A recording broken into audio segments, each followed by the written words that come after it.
Hi guys, நான் உங்களுக்கு Michael fish hobbies. இப்போது இன்றைக்கி நான் கடைக்கு போனேன் ஃபிஷ் வாங்கிறதுக்கு. ஃபிஷ் வாங்குகிற ஐடியா இல்லை, வார்ம்ஸ் மட்டும் வாங்கலான் தான் போனேன். பட்டு வேல்டெயில் ஜீப்ரா வாங்கினவங்க ரொம்ப நாள் ஆசை. சரி ஓகே அப்படின்னு சொல்லிட்டு 2 பேக்கெட்டில் வார்ம்ஸும் இந்த வேல்டெயில் ஜீப்ராவும் வாங்கினேன். அதுதான் இப்போ உங்ககிட்ட காட்டிகிட்டு இருக்கிறேன். அதுக்கப்புறம் டக்பீட் பார்த்தேன். சரி ஓகே, இது வைக்கணும்னு எனக்கு தோணலை, இதெல்லாம் சும்மா ட்ரை பண்ணுவேன்னு போடுறேன். இது பான் செட்டப் வேணால் நல்லாயிருக்கும், ஆனால் இதுக்கு கரெக்டாக வருமானு தெரில. நான் இந்த லைட்டு வெளிச்சத்துக்கு அது வளருமானு தெரில. சரி ட்ரை பண்ணுவோன்னு தான் போட்டிருக்கேன். இந்த அக்ளிமேட் பண்ணுறதுக்காக, டெம்பரேச்சர் அப்சர்வ் பண்ணுறதுக்காக 2த்தையும் கொஞ்ச நேரம் போட்டேன். அதுக்கப்புறம்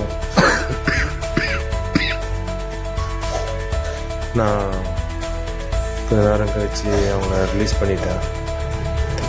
உங்கள்கிட்ட வீடியோ காட்டணுன்றதுக்காக தான் இப்போது எடுக்கிறேன். இதான் அந்த பிளட் வார்ம்ஸ் இருந்தோம், அதையும் கண்டெய்னரில் போட்டு வச்சுட்டேன்.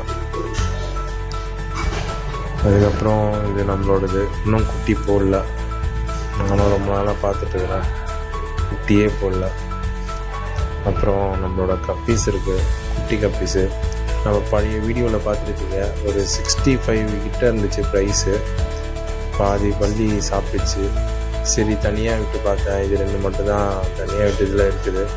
இதை நான் ஃபஸ்ட்டே செஞ்சுருக்கணும். சரி ஸ்பேஸ் இல்லைன்னு சொல்லிவிட்டு எடுத்து அதில் போட்டு தான் தப்பாக போச்சு. அப்புறம் இது நம்மளோட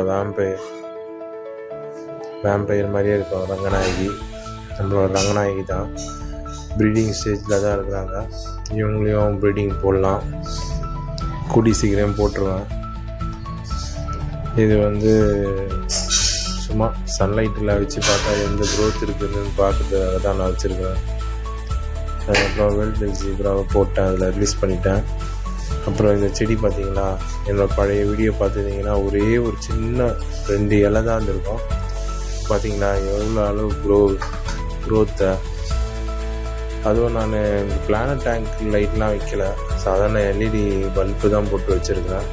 அதுவும் நீங்கள் அந்த டாப்பை மட்டும் கழட்டிட்டிங்கன்னா அக்வேரியம் லைட் என்ன அளவுக்கு ஒரு பவர் தருமோ அந்த பவர் இது தரும். இன்னும் அக்யூமுலேட்டில் தான் இருக்குது. நான் ரிலீஸ் பண்ண வீடியோ காட்டல, மறுநாள் நான் வேணா உங்களுக்கு அதை காட்டுறேன், மொத்த வீடியோ சேர்த்து காட்டுறேன். அப்புறம் பாசி, நான் இந்த பாசியெல்லாம் எடுக்கவே இல்லை.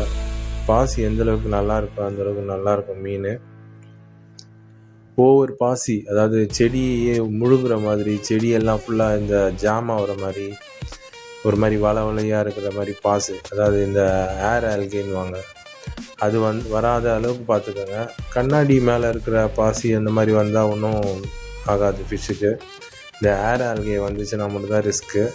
அது வராத இருந்தாலே பெஸ்ட்டு தான். அதுவும் நம்மக்கிட்ட ஸ்னெயில் இருக்கிறதுனால எல்லாமே நல்லா க்ளீனாக தான் இருக்குது. அவங்களுக்கு ஃபுட்டும் போடுறேன், ப்ளஸ்ஸு அவங்க இந்த பாசியும் சாப்பிட்ருவாங்க. இது நம்மளோட முத்து ட்ராகன் எல்வாய். இதையும் பாருங்கள், நம்மளோட ஸ்னைலு கூட இதில் இருப்போம். ஸ்னைலை பாருங்கள், பார்த்தீங்கன்னா க்ளீனாக தான் இருக்கும் தொட்டி. ஆனால் பாசி இருக்கிறதுனால அது ஒரு மாதிரி இருக்கும். 2 தொட்டியும் பக்கத்தில் தான் இருக்குது. என் பழைய வீடியோவில் காட்டியிருப்பேன், திருப்பி இந்த வீடியோவில் காட்டுறேன்.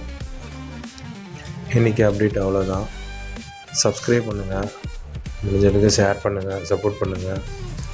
இதை ரிலீஸ் பண்ண வீடியோ நான் எடுக்கலை, ஏன்னா என் பொண்ணு தான் ரிலீஸ் பண்ணிச்சு. அவங்கள தூக்கி வச்சுக்கிட்டு நான் ரிலீஸ் பண்ண வேண்டியதுனால கேமரா வச்சு என்னால் எடுக்க முடியல.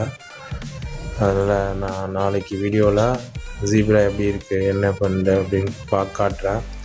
பிளட் பாம்ஸும் நான் ஃபீட் பண்ணுறதையும் சும்மா ஷார்ட்ஸில் வேணால் போட பார்க்குறேன். சப்போர்ட் பண்ணுங்க கைஸ். தேங்க்யூ, வாட்ச் பண்ணதுக்கு ரொம்ப தேங்க்ஸ். பாய்.